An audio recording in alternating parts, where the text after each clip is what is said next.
Mormonism began when Joseph Smith, at age 14, went into a grove of trees and prayed and asked what church to join. Mm-hmm.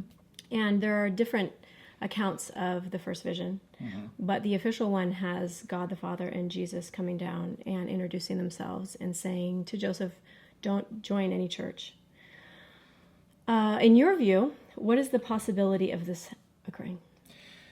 Well, firstly, we need to understand the background of what was happening. And I feel this is where many people on earth don't understand spirits. And Joseph Smith himself, when he was on earth, did not understand spirits either. So what that meant was two people in the spirit world could appear to him and claim to be God and Jesus. And he, because of his undefined viewpoint of what spirits are and what they're possible to do and what their potential power is and so forth, he would then potentially misinterpret the information as being from a source that's not God or Jesus, but from some alternative source. And the reality is that the majority of religions that have had some kind of inspiration from appearances or visions have all begun in the same way. In other words, they've all begun with spirits in the spirit world who want to teach a certain group of principles or laws to a group on earth, and they feel that their particular principles that they've learnt in the spirit world are now more the truth than any other.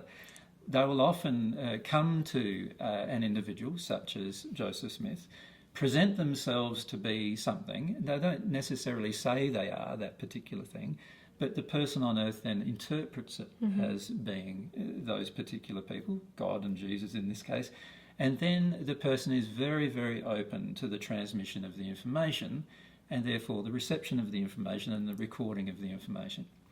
And this is what's happened to Joseph Smith. There were two spirits in the spirit world who believed themselves to, and they know who they are, they believed themselves to be influencing Joseph Smith in the right direction.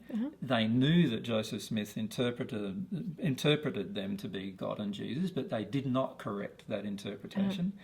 And then they opened the way for Mormon to deliver what he believed was the truths, the set of truths or the set of guidelines and principles to Joseph Smith through this transmission medium of what many people refer to now as channeling or mediumship, or many of people view it as prophecy as well.